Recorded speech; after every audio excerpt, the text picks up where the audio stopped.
And we're back again watching David pick around with his little roach there. That raid roach. It is a roach, actually. From the raid bug. From the raid commercials back in the 80s. Yeah, it's a advertising promo. I've got the remote control one too. It's hard to see him there. Yes. In the box, he's gigantic. He's in the box. Yeah, it's a remote control roach. Yeah, that's all you want to see wiggling around in your anywhere. Well, in your house. They don't look like real roaches. They look like enough like roaches. Oh yeah. Is that the deal? Yeah. So we're back again with another discussion, adult toy collecting, collection discussion. Sharing it with the community. Yeah. And today's topic, David came up. He loves talking about this one particular toy brand, which I don't understand why, because in his words, he hates it so much. But I didn't say I hated it. He talks about it all the time, so it really makes you wonder, does he really hate it? At least it makes me wonder. And I wonder. Yeah, and I wonder who wrote the Book of Love. And I wonder why he ran away, my little runaway. And it makes me wonder. You lost your track. I did because I can't. She had a song in mind and she got lost. Because I can't remember the rest because it's so slow, so it doesn't go through your head fast. Because you try to sing it in your head. But anyway, it was a Led Zeppelin. Oh, okay. And it makes me wonder, you know. Oh, okay. No, it's not Stairway. Is it? No, it's not. I can't think of it. Anyway. That's not what we're here about. No. We are here. Why are we here? To discuss David's so-called hate for certain toy brands. I didn't say I hate them. And I'm gonna tell you how far he's trying to prove his hate. Oh my God. I'm gonna tell you. He's selling his whole collection. I'm not selling the whole collection. Okay, I'm sorry. He's gonna keep about 4 or 5 pieces. That's not. I have sold a bunch of them, though. More than half. Sold or traded. More than half. And it's only to prove how much he hates it. That is not why. Okay. Because I had to reevaluate my collecting habits. Reevaluating. Reevaluate. And we're talking about, I know it's taking us forever because David keeps sidetracking us. We're talking about his Funko obsession, but he doesn't want to admit that he has a Funko obsession. He'd rather make people believe that he hates it so much. I'm not the one with 3 Funko walls. I'm not ashamed to say that I have Funko and all that I have except for 5 I actually like. I thought it was 3. It's 5. Oh, it's 5 now. See, it's growing. It ain't growing. It's always been 5. Okay. And I have some on pre-order that I pre-ordered last year during the pandemic that hasn't arrived yet. I'm not ordering. The pandemic or the pops?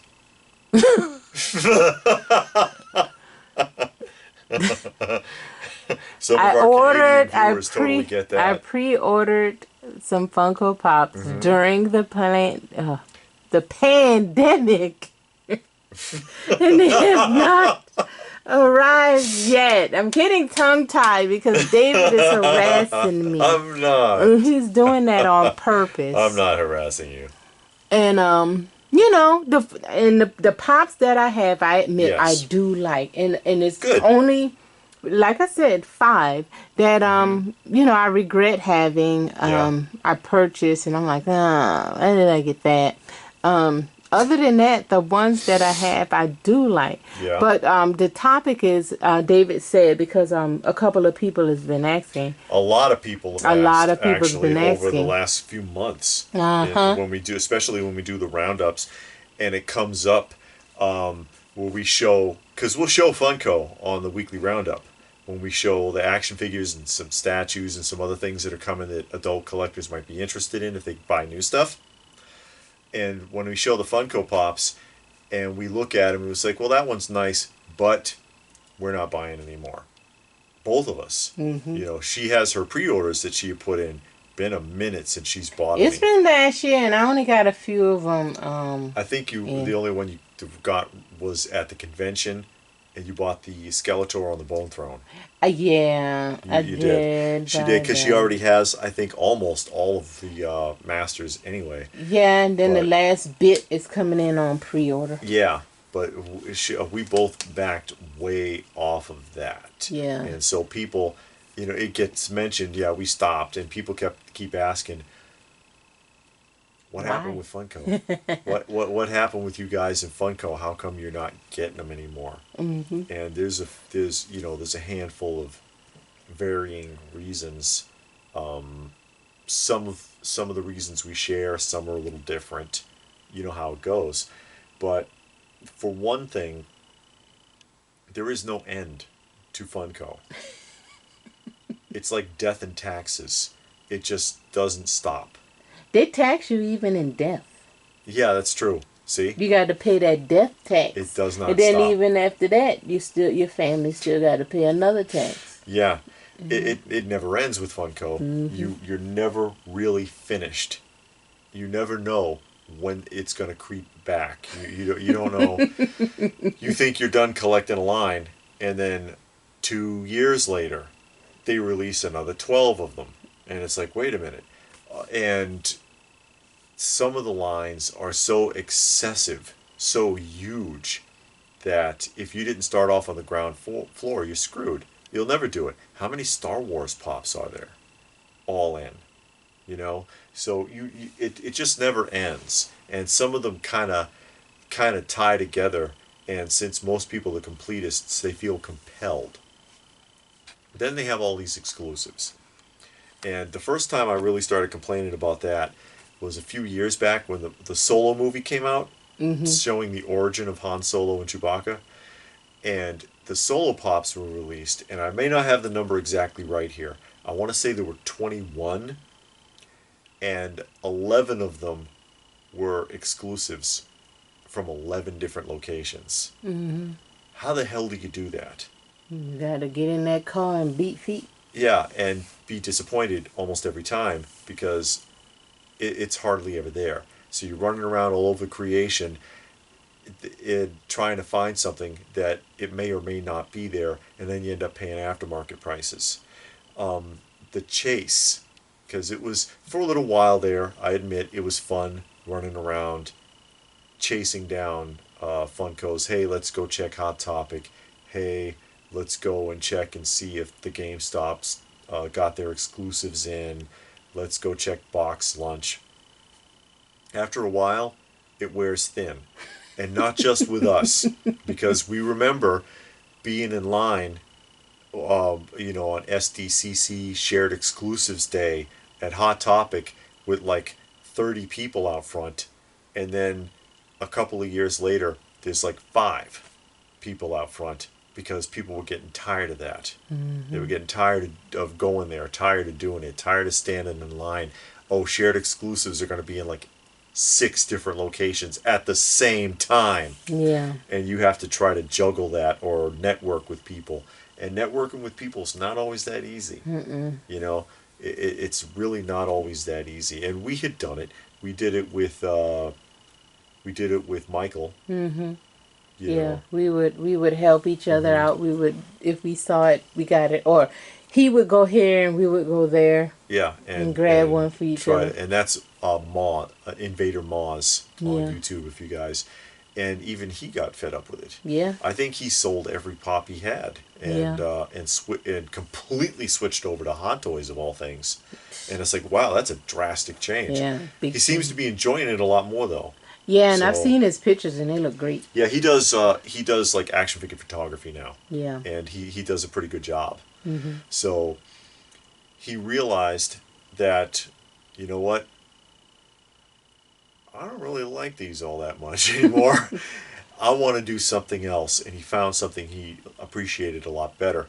And in my case, it's like I don't want to run myself ragged with Funko Pops when I could be investing my time, money, and energy in something I enjoy a lot more.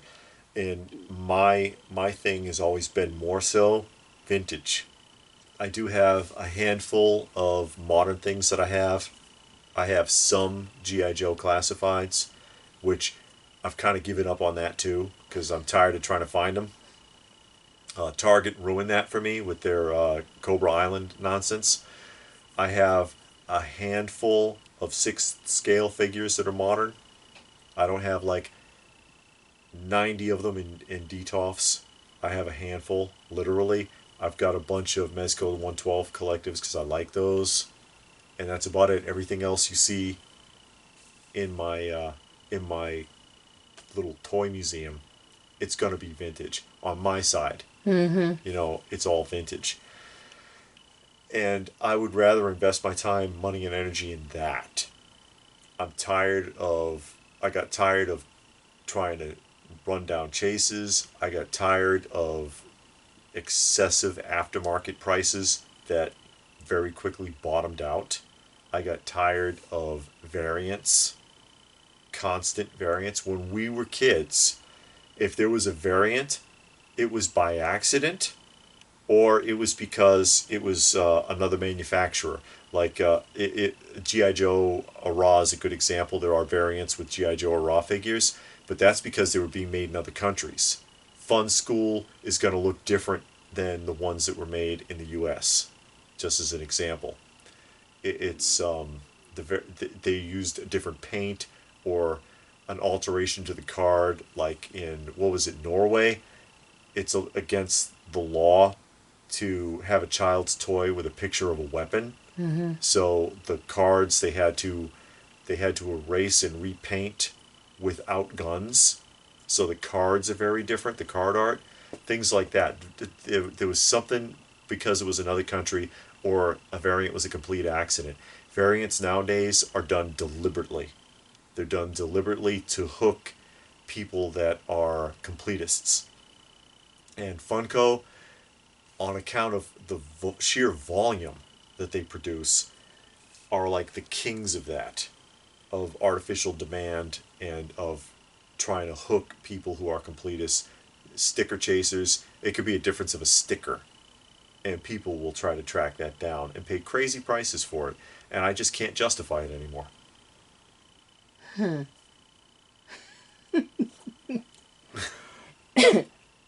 David has a problem with trying to find everything out there. Me, you know, I find it. I don't. Shoot. That's just how that cookie crumbles. Then why aren't you buying them anymore? I'm not buying it anymore. A lot of the same reasons you said. They're everywhere. They're all over the place, you know, and they make it... I'm not going to say they make it hard to find, because it should be in the store. They make it available, Yes. but then when you have those exclusives, now it's only at Walmart. And then you have people buying it that know good and well they have no interest. They're only buying it to sell it at a ridiculous price. AKA flippers. Yeah. So I got tired of that.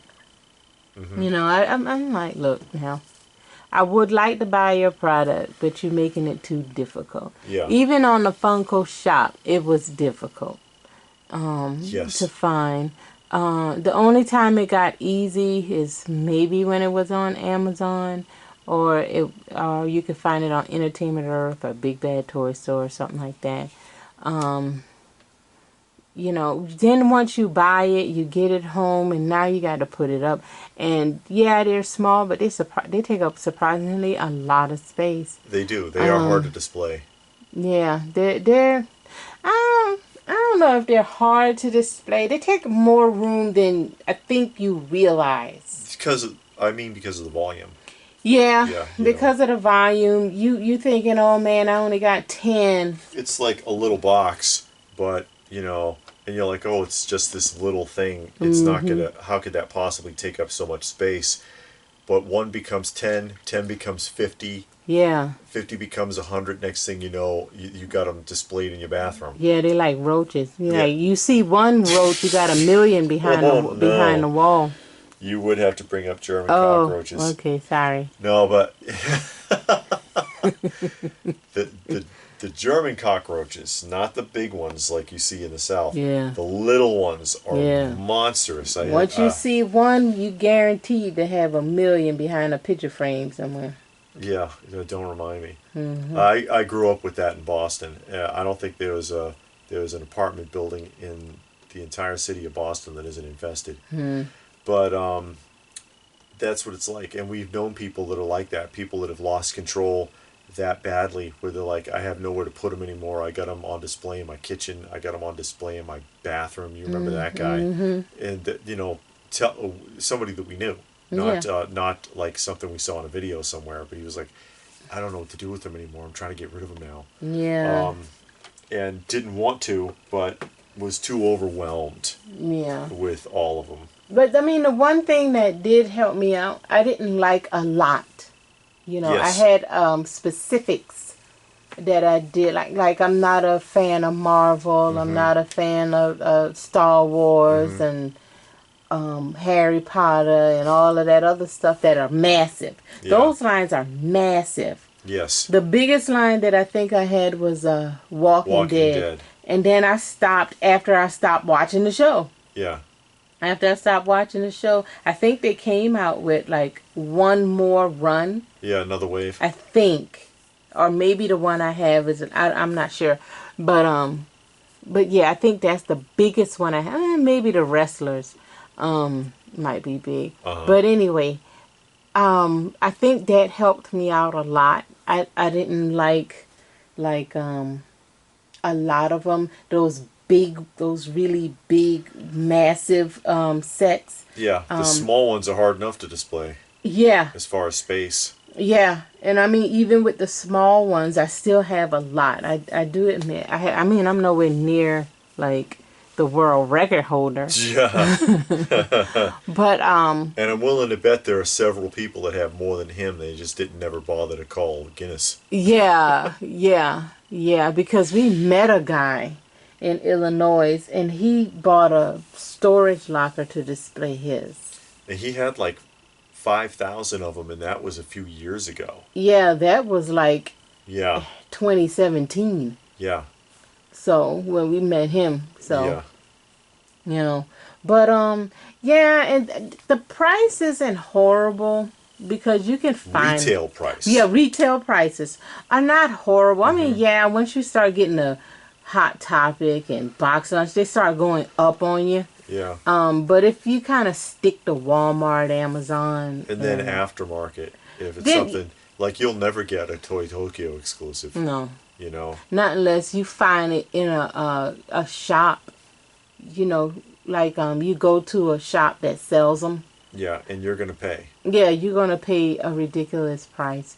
And people always feel like, oh yeah, this is the one, right? And I've had people tell me, I went into the store and bought one. Oh yeah, I can't believe we still have that. You know that's online for like $300. And it's like, lady, no it's not. That was GameStop. And that was over that Mickey Gamer. Yeah, it was the Mickey Gamer. Mm-hmm. And she was like, oh, I can't believe that's here. That's selling for so much. And it's like... It's like, lady, no, it's not. No, it's not. Nobody want no gamer Mickey but me. So, yeah, you know, and you have people that say things like she that. She was an employee. Yeah. By the way. And they feel that way. And about all kinds of stuff. You'll see stuff on eBay. It's like, man, the box is ripped to shreds. Why are you selling this for $400? Or everything says rare. It's not rare. Everything is rare. Yeah, sure it is. If it's so rare, there wouldn't be 80 of them for sale on eBay. Yeah. For insane prices. I mean, so bottom line with that is that if you're understanding where we're coming from with this, mm-hmm. it's not a problem with the product. No. You know? Like, I do have these. I'm not going to get the... she had ordered these... She ordered me a set, actually. Yeah, it ain't came yet because... The traditional, because it's Big Apple. Yeah. But, which you can get good deals from, but man, they are slow. Yeah, because I ordered that mess, like, when it first came out. This set is good enough. They had an 80s wave that came out, and she was like, do you want... And I was like, no, you know what? I don't want any more Pops. I'm done. But, I do like it. I like the nostalgia of the classic McDonald's, 70s and 80s McDonald's, like you see right there, are my original ones. Those are the Remco McDonaldland figures, which are some of my favorite action figures down here. I love that nostalgia. So it's not necessarily an issue with the product itself. The issue is with the company and how they do business. Like they have an absolute artificial demand model that they follow. They absolutely are targeting completists, and the system that they use with all of the exclusives, having people running around all over creation, absolutely feeds into an issue with flippers or scalpers or whatever you want to call them, snapping things up and feeding them into the aftermarket and basically pissing collectors off, which is part of that artificial demand model. Have you chasing around all over the place. If you can't find what you're looking for, you're going to buy something else on an impulse buy. Another Funko product that you don't want. So it's really the way they do business. They're not the only ones that do it. Hasbro does it. Mattel does it. They all do it. But because they make so much stuff, it's more noticeable with them. And quite frankly, they're not that original. And I've had that argument with several people, and they're like, oh my God, Funko Pop, I mean, look at it. That's such an original concept. No, it's not. It's been done. It's been done. There's examples right here. Look at the my 70s Florida orange bird. Look at my original. They made a Florida orange. Yeah, and it looks just like this, and this is from the 70s. And look at my my Pillsbury Doughboys from the 70s. My these are also from the 70s. The product people are from the 70s. That it's been done. And Sprout. Yeah, the little Sprout there. And stuff like that, or right down here, if I can grab this real quick under you. In the 70s also, Dakin made a lot of these types of characters in soft vinyl, and this is fully jointed. Sutton and Sons made stuff that looks exactly like their new soda can figures. In the 60s, Remco made celebrity and television caricature figures that look like this. Actually, the detail on the Remcos is better than the Funko stuff. The Beatles and the Munsters and, you know, the Mamas and the Papas and stuff like that Remco did in the 60s had more detail than the modern Funko Pops. Sold in a little window box just like those. I mean, it's not an original concept, and you know, that's fine. This is a model that's working for them. You know, the Pop is a model that's working for them. It's making them money. But again, the way that they do business with chasing stuff around all over the place and a million variants and the inconsistencies, it's too much. Plus, it's hard to display. For me, it is. It just takes up a lot of space. I like them when they're up on the wall and they're organized. Uh-huh. And they in order like they're supposed to be, and you know, they all grouped together. Yeah. I like the way they look. I like that one. It looks like Lady Pop Hunter. He bought that because of that too. Yeah, it's my only rock candy, which they don't even make anymore. But my only rock candy, because that's LPH all the way right there. Go ahead. No, but seriously, I do like the way they look. I like them when they're up on the wall and how they look. I know you like to say that they all blur together. They do kind of blend together. But I like the way they look. And you know, when they're not just thrown up there. You know, if they're organized and grouped together, I like the way they look.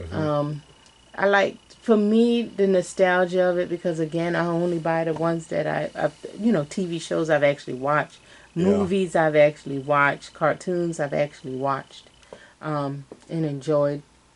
So those are the ones that I buy.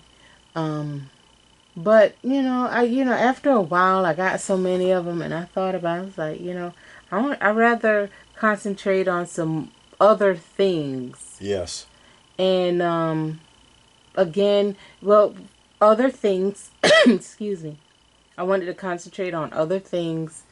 I was tired of having to go all over the place. Like, it was fine if you could go to a place like Big Apple Collectible or Big Bad Toy Store don't really sell it like all that. Yeah, they get pops, But but not a lot. yeah. Entertainment Earth does. But it was okay when I could find it. I could find the whole bundle. You know, that they had the whole set that they were selling in a bundle. I was fine when I could do that. But then you have those onesie twosies that's here and there and everywhere, and you had to go there and get it and there and get it. And I was just like, nah, I'd rather spend my money on something else. Yeah, 9 times out of 10 it ain't there.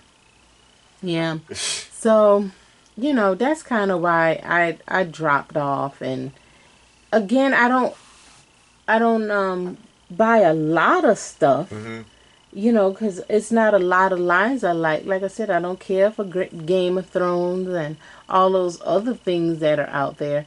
So I didn't want it.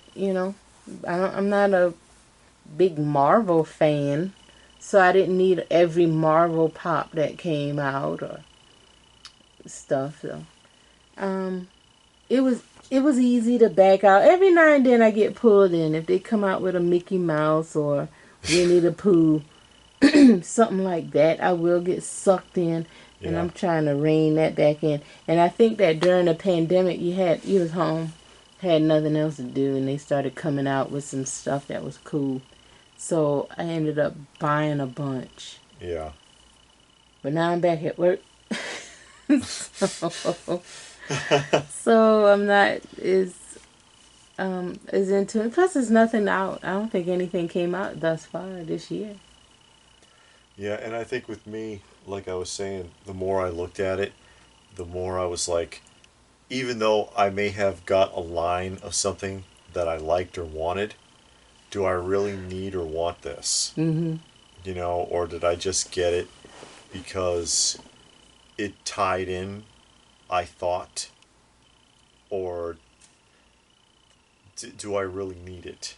But that's anything. I mean, when you get down to collecting, down to the nitty gritty of it, Yeah. any of it, you can say, "Do I need this?" Mm-hmm. And I'm pretty sure you can find all kind of reasons to say no. Mm-hmm. It's all about, I don't know. I guess will this? I don't want to say fill a void because, I think that's mainly what collectors try to do is to fill a void. Yeah, a lot of collectors, they're trying to fill the void. They're trying to reach back. Yeah. That's what the whole point of the nostalgia is, and it's like they want to feel like they did once upon a time again, Mm-hmm. but you can never quite hit it Mm-hmm. because you're a different person now than you were then. Yeah. You've changed too much from when you were 8 years old. So it's not going to feel the same. It's going to be a different type of appreciation. But if you're trying to get that 8-year-old feeling again, you'll make yourself crazy. Because you can't reproduce it. Your mind has come too far. Yeah. Yeah. So I think that's where we are with that. Unless you got another thought. No, not really. I mean, and again, the other point was I'd rather invest in stuff that I actually, that means more to me. Stuff from around the period of my own childhood. Yeah, stuff that was around when you were a kid. Yeah. You may not have had it then, but now you're able to get it. Yeah. Stuff you had and stuff that maybe you would have wanted. Yeah. That, we all saw, well, most of us saw toy commercials and we're like, wow, I want to get that for Christmas. And it's like, you ain't getting that. It never happened. But now you can. Now you can go find it and get it for the first time. But yeah, that's where I'm at with it. I would rather invest in stuff older stuff, things that were around, especially during my own childhood. You know, I got one foot in the 70s, one foot in the 80s. Well, I guess that's that for today. I hope that answers the question, because a lot of people have asked. Yeah. What happened with Funko? Well, now you know. Yeah. So until next time. Bye.